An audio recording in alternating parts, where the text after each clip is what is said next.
ಜನನಿ news ಚಾನೆಲ್ಗೆ like ಮಾಡಿ, subscribe ಮಾಡಿ, ಶೇರ್ ಮಾಡುವ ಮೂಲಕ ನಮ್ಮ ಚಾನೆಲ್ಗೆ ಸಹಕರಿಸಿ. ಹೆಚ್ಚಿನ ಮಾಹಿತಿಗಾಗಿ ಸಂಪರ್ಕಿಸಿ ಹರಿಚಿಹ್ನೆ.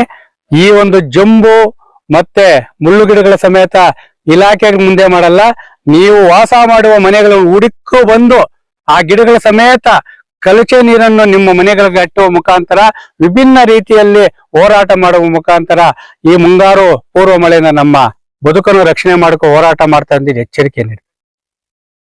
ಪೂರ್ವ ಮುಂಗಾರು ಮಳೆ ಪ್ರಾರಂಭವಾಗಿದೆ.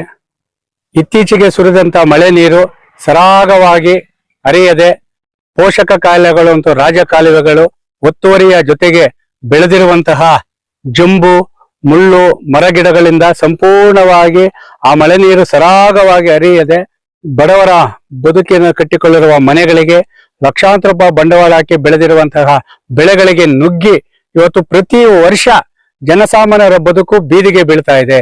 ಬೀದಿಗೆ ಬಿದ್ದ ತಕ್ಷಣ ಮರುದಿನವೇ ಎಲ್ಲಿಲ್ಲದ ಕಾರುಗಳಲ್ಲಿ, ಐಷಾರಾಮಿ ಕಾರುಗಳಲ್ಲಿ ಆ ಒಂದು ಹರಿದಿರುವ ನೀರಿನ ಜಾಗಕ್ಕೆ ಹೋಗಿ ಮೊಸಳೆ ಕಂಡೀರು ಸುರಿಸಿಬಿಟ್ಟು, ಯಾರೇ ಅಧಿಕಾರಿಗಳು ಏನ್ ಮಾಡ್ತಾ ಇದ್ದೀರಾ ಕೆಲಸ? ಯಾಕ್ರಿ ರೈತರು ಬಡವರ ಬದುಕಿನ ಜೊತೆ ಚೆಲ್ಲಾಟ ಆಡ್ತಾ ಇದ್ದೀರಾ? ಏನ್ ಕಾಣಿಸಲ್ಲ ಏನ್ರಿ? ಮರಗಿಡಗಳು, ಮುಳ್ಳುಗಿಡಗಳು, ಜಂಬುಗಳು ಏನೇ ಮಾಡ್ತಾರೆ? ಸಸ್ಪೆಂಡ್ ಮಾಡ್ಬಿಡ್ತೀನಿ ಅಂತ ಹೇಳ್ಬಿಟ್ಟು ರೈತರ ಮುಂದೆ ದೊಡ್ಡದಾಗಿ ಸತ್ಯ ಹರಿಶ್ಚಂದ್ರ ಮಾತುಗಳು ಹೇಳ್ಬಿಟ್ಟು ನಾಪತ್ತೆ ಆಗಿದಾರಂದ್ರೆ ಮತ್ತೆ ವರ್ಷ ಆಗ್ಬೇಕು. ಯಾಕಂದ್ರೆ ಪ್ರತಿ ವರ್ಷ ಮುಂಗಾರು ಮಳೆ ಯಾವ ರೀತಿ ಈ ಒಂದು ಅವಾಂತರ ಸೃಷ್ಟಿ ಮಾಡ್ತಾ ಇದೆ ಅಂತಂದ್ರೆ ಬೆಂಗಳೂರು, ಚೆನ್ನೈ, ದಿಲ್ಲಿ, ಬಾಂಬೆ, ನಮ್ಮ ದೇಶದೆಲ್ಲ ಹೊರ ದೇಶಗಳು ನೋಡ್ಬೋದು. ಯಾಕಂದ್ರೆ ಪ್ರಕೃತಿ ಮುನಿದರೆ ಯಾವ ವ್ಯಕ್ತಿನೂ ಮುಡಿಯಲ್ಲ. ನಾನು ಅಂತ ಹೇಳಿದರು ನೀರಿನಲ್ಲಿ ಕೊಚ್ಕೊಂಡು ಹೋಗ್ತಾ ಇದ್ದಾರೆ.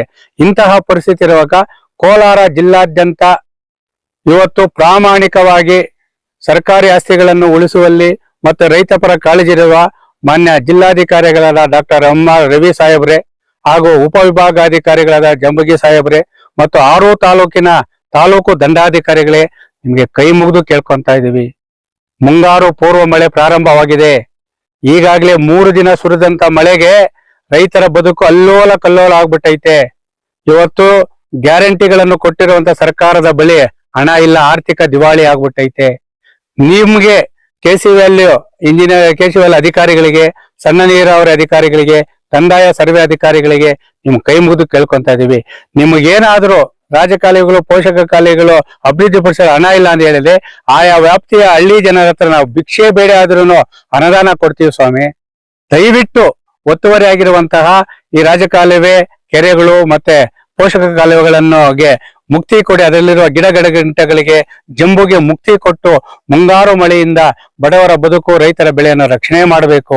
ಇಲ್ಲವಾದರೆ ಸಂಬಂಧಪಟ್ಟ ಇಲಾಖೆಗಳ ಮುಂದೆ ಖಂಡಿತವಾಗ್ಲೂ ಹೇಳ್ತಾ ಇದ್ದೀನಿ, ಈ ಒಂದು ಜಂಬು ಮತ್ತೆ ಮುಳ್ಳುಗಿಡಗಳ ಸಮೇತ ಇಲಾಖೆ ಮುಂದೆ ಮಾಡಲ್ಲ, ನೀವು ವಾಸ ಮಾಡುವ ಮನೆಗಳನ್ನು ಹುಡುಕು ಬಂದು ಆ ಗಿಡಗಳ ಸಮೇತ ಕಲಚೆ ನೀರನ್ನು ನಿಮ್ಮ ಮನೆಗಳಿಗೆ ಅಟ್ಟುವ ಮುಖಾಂತರ ವಿಭಿನ್ನ ರೀತಿಯಲ್ಲಿ ಹೋರಾಟ ಮಾಡುವ ಮುಖಾಂತರ ಈ ಮುಂಗಾರು ಪೂರ್ವ ಮಳೆಯಿಂದ ನಮ್ಮ ಬದುಕನ್ನು ರಕ್ಷಣೆ ಮಾಡ್ಕೊ ಹೋರಾಟ ಮಾಡ್ತಾ ಇದ್ದೀನಿ. ಎಚ್ಚರಿಕೆ ನೀಡಿ.